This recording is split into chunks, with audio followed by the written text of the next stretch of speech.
আজি 3 বছৰমানৰ পৰা খেতি নিজে কৰি আছোঁ। কিন্তু চব্জিৰ দাম বেছি হৈছে যদিও আমি উচিত মূল্যটোৱে পাবলৈ সক্ষম হৈছোঁ। কাৰণ মই নিজে বিক্ৰী কৰোঁ, কোনো মধ্যভোগীয়ে এইটো হেৰি কৰিব পৰা নাই। এতিয়া 70-80 টকা হৈ আছে যদিও মই 60 টকাত বিক্ৰী কৰিছোঁ। কাৰণ মই নিজে খেতি কৰিছোঁ, নিজে মই বস্তুটো দিছোঁ। আৰু ইয়াতে মই কোনো সাৰ প্ৰয়োগ কৰা নাই, ৰাসায়নিক সাৰ দিয়া নাই। মই গোবৰ এনেকুৱা ধৰণৰ বস্তু মই ঘৰুৱা হেৰিটো দিছোঁ সাৰ।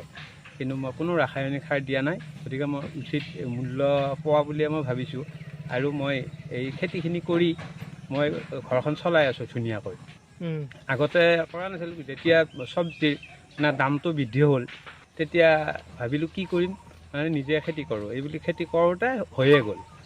গতিকে সকলোৱে সহায় সহযোগ কৰিলে ভাল হয়। আৰু সকলোৱে খেতি কৰিলে মানে দামটোও কমিব। কৃষি বিভাগৰ পৰা একো সা সুবিধা পোৱা নাই। আৰু তেওঁলোকক মই আগতে জনাইছিলোঁ, এই আমাৰ গাঁও সেৱকজনক। তেওঁ কিন্তু কোনোদিন চাব অহা নাই এই খেতি। কিন্তু মই খেতি কৰি ঘৰখন চলাই আছোঁ, ধুনীয়াকৈ চলি আছোঁ এতিয়া। এই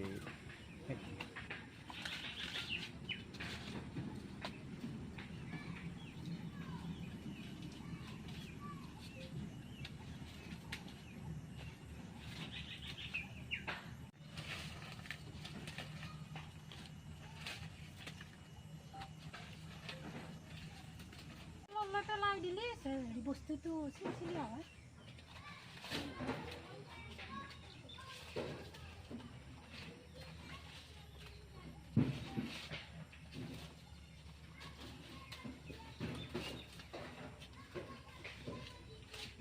আপোনাৰ প্ৰায় জিকাৰ ভুলে নেকি?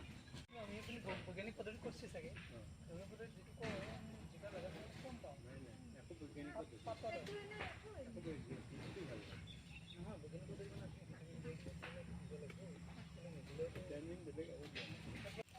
প্ৰাইভেট স্কুলত পঢ়াইছিল চলি বহুত খৰচ।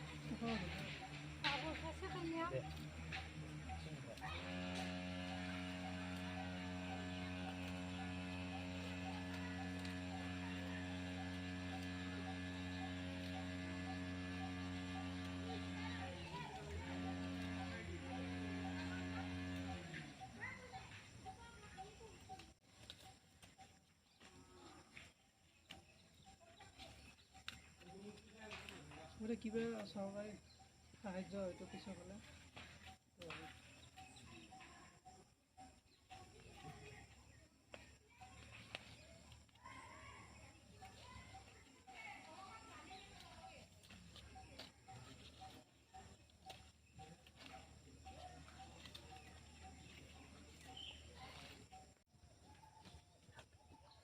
ঠিক আছে।